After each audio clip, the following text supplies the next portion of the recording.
You're riding a bus in Rome and the ticket inspector asks to see your ticket. You hand it over, but instead of giving it back, he gives you a €50 fine. Why? Because the ticket wasn't validated.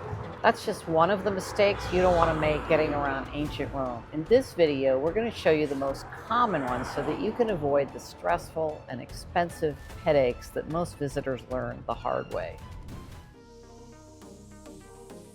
The metro can be one of the fastest ways to get around Rome, but it's not like Paris or London where you can go almost anywhere. There are only 3 lines, but if they happen to go places that you are staying at or that you're trying to visit, it can be fast and convenient. But here's the thing about the metro, or really any crowded transit in Rome or any other big city. The risk isn't taking it, the risk is not being aware and paying attention while you're taking it, because crowded trains and stations are exactly where pickpockets work, and tourists are exactly the targets that pickpockets are looking for. Pickpockets work crowded metro cars because the conditions are perfect. Everyone is pressed together and travelers are often distracted, checking for their stop, looking at a map, or staring at their phone. Be especially careful near the doors. That's where it's easiest to grab something and jump off before they close. Move into the interior of the car, or if you're standing, get your back against a wall or partition so nobody can get behind you.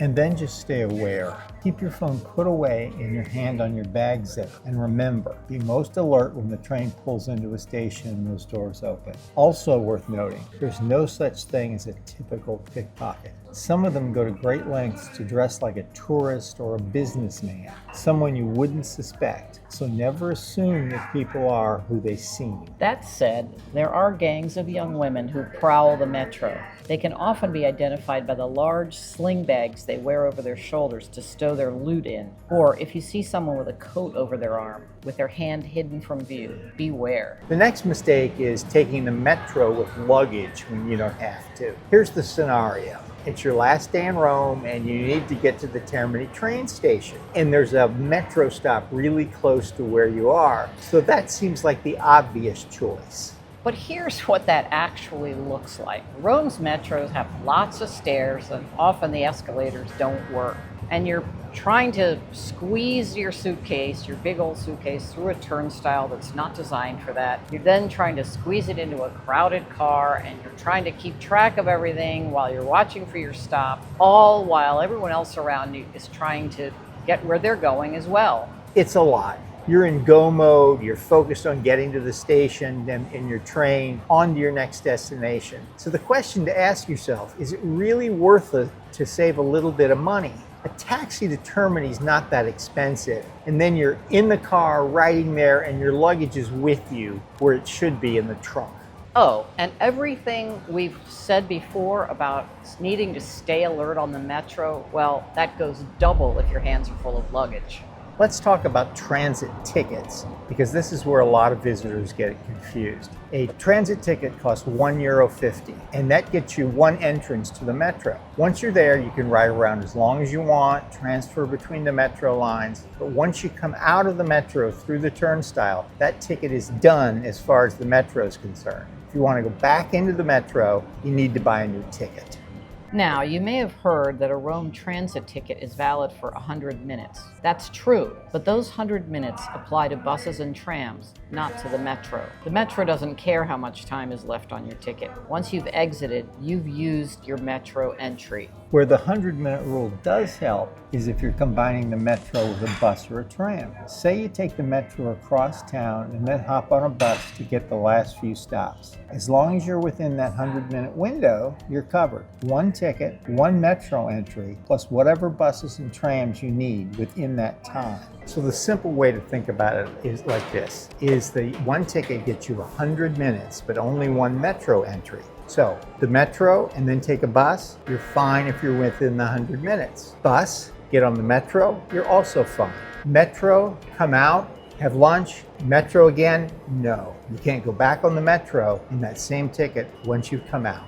So if you're planning to use the metro more than once, go in knowing that you're going to have to buy a second ticket. Standing in a turnstile with a bunch of Romans in a hurry behind you is not a fun place to figure that out. Before we move on, there's something else really important that you should know about, because it can make traveling on the metro, in fact on the transportation system, a lot easier. And it's called Tap and Go. And by using it, you may never need to buy a paper ticket or worry about whether buying a day pass is worth it. Here's how it works. Instead of buying a ticket, you tap your contactless credit card, debit card, phone, or watch directly on the metro turnstile or on the reader when you board a bus or tram. The fare is charged automatically. That's it. But there are two things you need to know. First, each person needs their own card or device. You can't tap once for yourself and again for your travel companion on the same card. Tap and Go is one card, one person. The real advantage of Tap and Go is convenience. Second, once you start with the device, stick with it. If you tap in with your physical card, keep using that card. Don't switch to your phone, even if the same card is linked to it. The system tracks your trips by device, and switching breaks that connection. The real advantage of Tap and Go is convenience. You don't have to find a tobacco or a ticket machine, and you don't need cash. And you don't have to think about it. You just tap and go. And if you end up taking 6 or more trips in a day, the system automatically caps your total at $8.50, the same as a 24-hour pass. And you ride free after that. It figures out the best deal for you without you having to do anything. Now let's talk about buses and trams and the mistake that catches more tourists than any other one. In Rome, you can't buy a ticket from the driver on the bus. That's not how the system works. You need to buy a paper ticket and get on, or use Tap and Go. And if you do have the paper ticket, you need to validate it as soon as you get on. Having a ticket isn't enough. A paper ticket with no timestamp is worthless to an inspector. It could be from yesterday or last week or bought 6 months ago. What makes it valid is the timestamp. When you board, find the yellow validation machine. There's one near the front door and one near the rear. Feed your ticket in and it stamps the time. That's the proof that you paid. If you're using Tap and Go, tap your card or device on the reader when you board. That's your validation. If an inspector checks you, just show them the card or phone you tapped with. They have a handheld reader and can confirm your fare instantly. One more thing, if you board and find that all the validation machines are broken, and it happens, write the current date and time on your ticket and pen. That protects you if an inspector boards. And inspectors do board more often than you'd expect, especially on the busiest tour routes. They come in groups, they get on, they check everybody on the bus, and the old, "I didn't know," isn't a defense. They won't buy it. And the fine can be 50 to 100 euros. So that's a pretty expensive €1.50 ticket you just bought. One thing to keep in mind about Rome's buses and trams is that there's a posted schedule, but don't rely too much on it. There can be delays from traffic or rerouting. It's a big city and these things just happen. If you have something that's really time sensitive, like a dinner reservation or a timed entry to a museum, either go ahead and take a taxi or give yourself plenty of cushion if you're relying on the public transit. And then there are the strikes. Transit strikes in Italy are not uncommon. Bus drivers, metro workers, and others walk off the job more often than visitors would expect.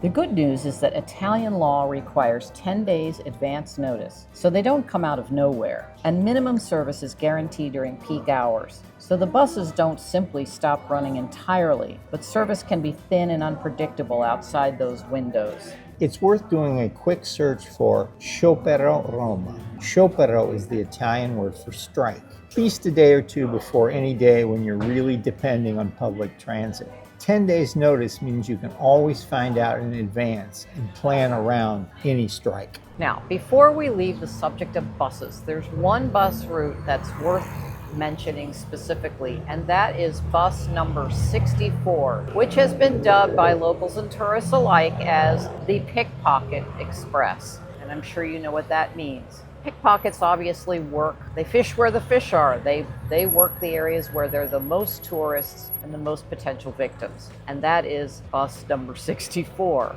Bus number 64 operates between Termini and the Vatican, and it's always loaded with tourists. So if you take that bus, you're just going to want to be very, very alert to what's going on around you and to keep your belongings close. If bus 64 works for where you're going, you don't have to avoid it. Just go in with your eyes open. Bus 40 covers a similar route and it's an express, so it tends to be less crowded. So that's worth considering as an alternative. But on the 64, the 40, in fact, any crowded place in Rome, everything we've already talked about applies. When it comes time to plan your next trip to Italy, you might find it becomes a little confusing and complicated. To help you through that process, we've developed an Italy trip planning guide. It's 90 pages of information with all the details you need to make sure everything of your trip is set up. And as a bonus, it has sections on how to prepare to depart so that you can hit the ground running, as it were.